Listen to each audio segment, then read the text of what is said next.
হয়, মই ধুবুৰী জিলাৰ অবিভক্ত গোৱালপাৰাৰ ধুবুৰী জিলা কমিটিৰ মুখ্য সাংগঠনিক সম্পাদক মই পদত আছোঁ। কিন্তু যোৱাকালি মানে মোক মাতি আনিছে অমৃত ৰায় যুটীয়া সম্পাদক।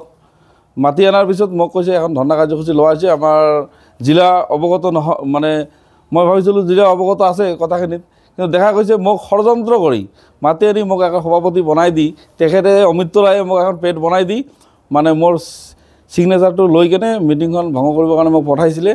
কিন্তু মোৰ এইটো ভুল হৈছে যে নগাঁৱত মই জিলা সভাপতিক নজনোৱাকৈ মানে চহী কৰি মানে যিটো কাম কৰিছিলোঁ এইটো মোৰ ভুল হৈছে। কিন্তু গতিকে মই সকলো সতীৰ্থৰ ওচৰত ক্ষমা বিচাৰিছোঁ যে মোৰ এইটো ভুল হৈছে। আৰু এটা কথা যে মোক ষড়যন্ত্ৰ কৰি মানে আজি অমৃত ৰায়ে যিটো জিলাৰ দায়িত্বত আছে সম্পাদকে মাতি আনি মোক ষড়যন্ত্ৰ কৰি এনে ফচোৱাৰ চক্ৰ মানে ৰচিছিলে। অমৃত ৰায়ে সভাপতি বনাই দি কেনে মোক এখন অমৃত ৰায়ৰ লগত আৰু মানে আছিলে 2-3জন মানে হেৰি কৰিছিলে। কিন্তু ইয়াত ধৰক আমাৰ ইয়াত কাৰ্তিক ৰায়ো আমাৰ ইয়াত মানে অলপ হেৰি আছিলে মানে কৈছিলে আলোচনা মানে কথাখিনি। যিয়ে হওক মই সকলো সতীৰ্থৰ ওচৰত ক্ষমা বিচাৰিছোঁ। আৰু কালিৰ অবিভক্ত গোৱালপাৰাৰ যিখিনি আমাৰ মানুহ আছিলে এইখিনি তাত কোনো ধৰণৰ মানে আন্দোলনত জড়িত নাছিলে আৰু নাই। মই এইখিনি কালি মানে যে প্ৰথমত মই লগত যেতিয়া আহিছোঁ মই তেতিয়া যে আমাৰ চেণ্ট্ৰেল কেন্দ্ৰীয় সমিতিৰ সভাপতিক জনাইছিলোঁ।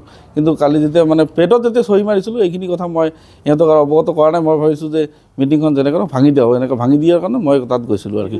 আৰু মই ধৰ্ণা কাৰ্যসূচীত অংশগ্ৰহণ কৰা নাছিলোঁ। তাত যে পৰ্টত ধৰ্ণা হৈছে ধৰ্ণা কাৰ্যসূচীত মই অংশগ্ৰহণ কৰা নাছিলোঁ, কাৰণ মই খালি জাষ্ট যাই কিনে মিটিংখন ভাঙি দিবৰ কাৰণে মই গৈছিলোঁ।